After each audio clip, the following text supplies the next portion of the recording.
Mari mulai dari lantai bursa. Saham Inet ditutup naik 2,13% ke level Rp384 per saham. Sementara WiFi terkoreksi 0,81% ke Rp2.450 per saham. Secara harga, hasilnya bervariasi. Namun secara bisnis, kedua emiten ini justru menunjukkan sinergi yang kuat. Mengawali 2026, Inet tancap gas. Perusahaan ini mengumumkan ekspansi ke segmen Fiber to the Home atau FTTH, serta Indivisible Right of Use alias IRU. Langkah ini bukan ekspansi biasa. Karena proyek FTTH Inet terhubung langsung dengan ekosistem Wi-Fi. Dalam kerjasama strategis tersebut, Inet akan menjadi tulang punggung pembangunan konstruksi FTTH milik Wi-Fi. Targetnya tidak kecil, 2 juta home pass hingga tahun buku 2028. Nilai kontrak dari sinergi ini ditaksir mencapai Rp540 miliar. Riset terbaru dari analis BRI dan Reksa Sekuritas menyoroti 3 mesin pertumbuhan utama Inet tahun ini. Pertama, kontrak FTTH. Kedua, segmen Business to Consumer atau B2C FTTH. Ketiga, sistem IRU komunikasi kabel laut. Sorotan terbesar ada pada FTTH B2C. Segmen ini diproyeksikan mulai beroperasi penuh pada 2026. Inet membidik pembangunan 2 juta home pass, membentang dari Bali hingga Lombok. Ini menjadi langkah serius untuk masuk ke pasar retail internet rumah. Namun, para analis juga memberi catatan penting. Risiko eksekusi menjadi perhatian utama. Terutama terkait kualitas layanan dan tingkat perpindahan pelanggan atau churn rate. Hal ini krusial dalam bisnis internet retail, di mana loyalitas pelanggan sangat menentukan stabilitas pendapatan. Untuk mendukung ambisi besar tersebut, Inet sudah menyiapkan modal jumbo. Perusahaan ini melakukan rights issue senilai Rp3,2 triliun dan menerbitkan obligasi sebesar Rp1 triliun. Dari dana segar itu, Rp3,8 triliun dialokasikan khusus untuk peluncuran FTTH B2C. Jika dihitung, investasi per home pass mencapai sekitar Rp1,4 juta. Ini memberi gambaran betapa masifnya proyek yang sedang dijalankan. Sementara untuk ekspansi IRU kabel komunikasi laut, kebutuhan investasi diproyeksikan berada di kisaran Rp250 miliar hingga Rp350 miliar.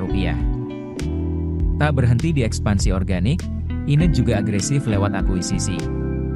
Dua perusahaan yang dicaplok adalah THC dan Pada.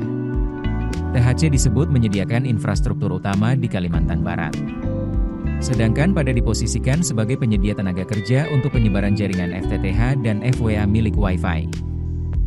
Di sisi lain, Wi-Fi juga bermanuver. Salah satu langkah strategisnya adalah kemitraan dengan PT Bina Karya, Persero. Fokus kerjasama ini adalah perencanaan dan pengembangan infrastruktur ICT di Ibu Kota Nusantara. Proyek ini mencakup pembangunan jaringan fiber optik, infrastruktur broadband, hingga sistem konektivitas terintegrasi. Mengingat konsep Smart City yang diusung IKN, kebutuhan internet andal menjadi fondasi utama. Meski tergolong pemain baru di fixed broadband, Wi-Fi dinilai memiliki potensi disruptif. Apalagi dengan strategi FTTH di Bali serta layanan FWA berjenama Internet Rakyat. Menariknya, pasar tampaknya merespons agresivitas Wi-Fi dengan valuasi premium. Saat ini, Wi-Fi diperdagangkan pada rasio EV/EBITDA sekitar 10,4 kali. Jauh di atas rata-rata perusahaan sejenis yang berada di level 2,34 kali. Valuasi tinggi ini mencerminkan ekspektasi besar investor.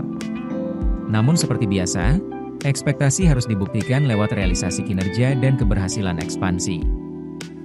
Kenapa cerita ini penting?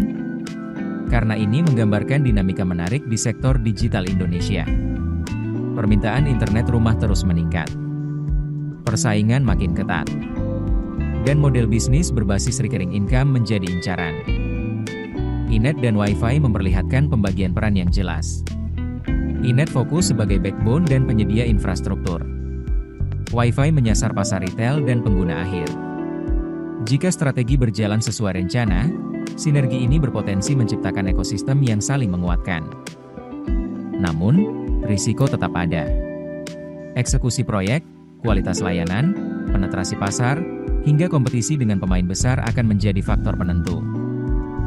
Bagi investor, Ada beberapa hal yang layak dicermati. Pertama, jangan terpaku pada pergerakan harga harian. Lihat fundamental dan strategi jangka panjang. Kedua, perhatikan risiko eksekusi, terutama di bisnis yang membutuhkan belanja modal besar.